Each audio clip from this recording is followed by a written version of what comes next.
Saya ambil sedikit ini ya teman-teman, sampel dari darah saya ya. Kita lihat dengan mikroskop, dan selanjutnya nanti seperti biasa narasi akan dibawakan oleh AI ya teman-teman. Jadi selamat menonton dan semoga video ini bermanfaat. Perhatian, video ini dibuat bukan oleh seorang ahli pengamatan. Video ini bertujuan untuk menambah sedikit edukasi dan wawasan, dan yang paling penting adalah mengobati rasa penasaran dan rasa keingintahuan. Semoga video ini bermanfaat untuk kita semua. Mungkin beberapa dari Anda belum tahu definisi dari darah. Darah adalah cairan yang terdapat pada semua makhluk hidup yang berfungsi mengirimkan zat-zat dan oksigen yang dibutuhkan oleh jaringan tubuh, mengangkut bahan-bahan kimia hasil metabolisme, dan juga sebagai pertahanan tubuh terhadap virus ataupun bakteri. Di video kali ini, Pak Bendil mencoba untuk mengamati reaksi antara darah ketika bertemu dengan air dari besi yang berkarat, seperti yang sudah dibahas di video sebelumnya tentang tetanus. Bakteri Clostridium tetani dapat merusak sel-sel darah dan menginfeksi manusia. Namun sebelum itu, mari kita lihat terlebih dahulu darah ketika di zoom 1000 kali dengan mikroskop, kemudian kita pelajari dulu tentang morfologi darah agar kita lebih paham. Pak Bendil pun demikian, masih tetap terus belajar. Jika ada kawan-kawan yang paham tentang darah, bisa komen di kolom komentar agar menambah pengetahuan untuk Pak Bendil dan penonton lainnya. Pengamatan di zoom 400 kali saya lewatkan ini ya kawan-kawan, biar nggak kelamaan videonya. Jadi silahkan ditonton pengamatan di zoom 1000 kali ini ya. Mudah-mudahan bermanfaat lah pokoknya ya. Seperti inilah penampakan darah di zoom 1000 kali, sambil menonton video. Semoga Anda dengan senang hati mendengarkan penjelasan tentang morfologi darah dari saya, yang saya rangkum dari berbagai sumber. Darah terdiri dari dua bagian, yaitu cair dan padat. Separuh bagian darah yang berbentuk cair disebut plasma yang terbuat dari campuran air, protein, dan garam. Sementara bagian padatnya terbuat dari sel darah putih, sel darah merah dan trombosit. Sel darah merah atau eritrosit adalah jenis sel darah yang paling banyak dan berfungsi mengikat oksigen yang diperlukan untuk oksidasi jaringan-jaringan tubuh lewat darah pada makhluk bertulang belakang. Eritrosit memiliki bentuk seperti koin dengan cekungan di kedua sisinya serta tidak mempunyai inti sel.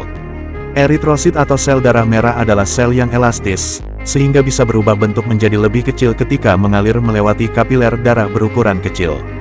Untuk umur hidupnya, eritrosit dapat bertahan hingga 120 hari atau sekitar 4 bulan. Kemudian sel darah putih atau leukosit. Leukosit adalah komponen sel darah yang berperan penting dalam melawan kuman penyebab infeksi atau penyakit di dalam tubuh. Sehingga, jika kadar leukosit terlalu rendah, maka tubuh menjadi lebih rentan terkena penyakit. Bertentangan dengan namanya, sel darah putih tidak berwarna, tetapi dapat nampak berwarna ungu muda hingga merah muda saat diperiksa di bawah mikroskop dan diwarnai dengan pewarna. Sel-sel yang sangat kecil ini memiliki bentuk bulat dengan membran tengah atau nukleus yang jelas. Umur hidup dari sel darah putih berkisar antara 12 sampai 20 hari. Kemudian ada basofil yang juga termasuk jenis sel darah putih yang disebut dengan granulosit. Granulosit mengandung butiran yang melepaskan zat penting untuk mempengaruhi perilaku sel lain dan zat biologis lainnya. Basofil ini diibaratkan sebagai alarm bahaya saat ada gangguan pada darah. Darah ini akan saya tetesi dengan air karat yang sempat kemarin saya amati ya. Oke, akan kita ambil sedikit aja nih ya teman-teman, untuk lihat reaksinya ya. Darah bertemu dengan air karat, saya ambil sedikit aja. Oke, kita lihat reaksinya, perhatikan baik-baik ya teman-teman.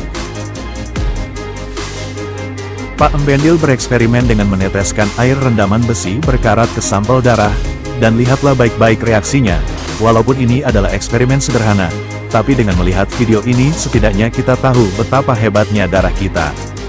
Sel darah langsung bergerak karena terdorong oleh cairan dari rendaman besi berkarat. Sudah saya bahas di video sebelumnya tentang besi berkarat dan tetanus. Kandungan dalam besi berkarat adalah asam karbonat. Zat ini dihasilkan oleh reaksi antara zat besi, air dan oksigen. Selain itu, lingkungan yang lembab menyebabkan karat pada besi menjadi sarang bagi bakteri Clostridium tetani yang menghasilkan spora dan neurotoksin, yang mana bisa menginfeksi manusia maupun hewan.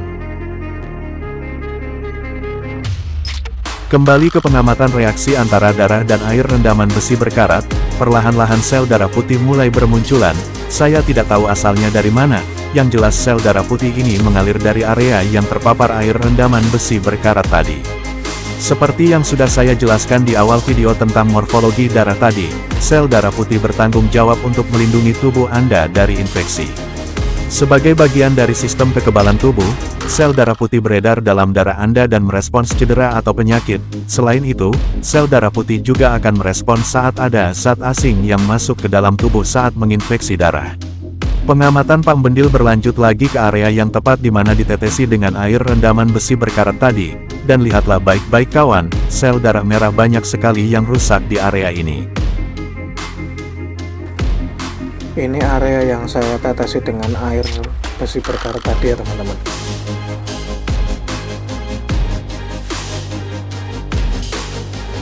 Di area yang terpapar oleh air rendaman besi berkarat tadi, selain terlihat sel darah merah yang rusak, terlihat juga basofil yang sedang bergerak. Sungguh luar biasa, darah yang ada dalam tubuh kita ini. Lihatlah pergerakan dari basofil ini kawan. Kira-kira sedang apa dia di area yang sudah terkontaminasi ini? Dari sumber yang saya dapatkan, basofil berperan dalam pengawasan imun. Ini berarti, basofil memiliki kemampuan untuk membantu mendeteksi dan menghancurkan beberapa infeksi secara dini. Selain itu, ketika terjadi infeksi, sel basofil akan memanggil sel darah putih lain untuk menghasilkan antibodi dan membasmi mikroorganisme penyebab infeksi. Luar biasa, sungguh menakjubkan. Pengamatan ini mungkin adalah salah satu pengalaman yang sangat berharga untuk Pak Embendil selama dolanan eksperimen. Dan saya harap, semoga video-video dari Pak Embendil juga bermanfaat untuk Anda semua. Kembali ke pembahasan tentang basofil, seperti yang sudah saya katakan tadi bahwa basofil diibaratkan sebagai alarm. Basofil memanggil sel darah putih lainnya untuk membasmi mikroorganisme lain agar tidak terjadi infeksi. Lihatlah kawan-kawan. Apakah ini yang dimaksud sebagai alarm? Di sekitar basofil ini langsung dikelilingi oleh banyak sekali sel darah putih.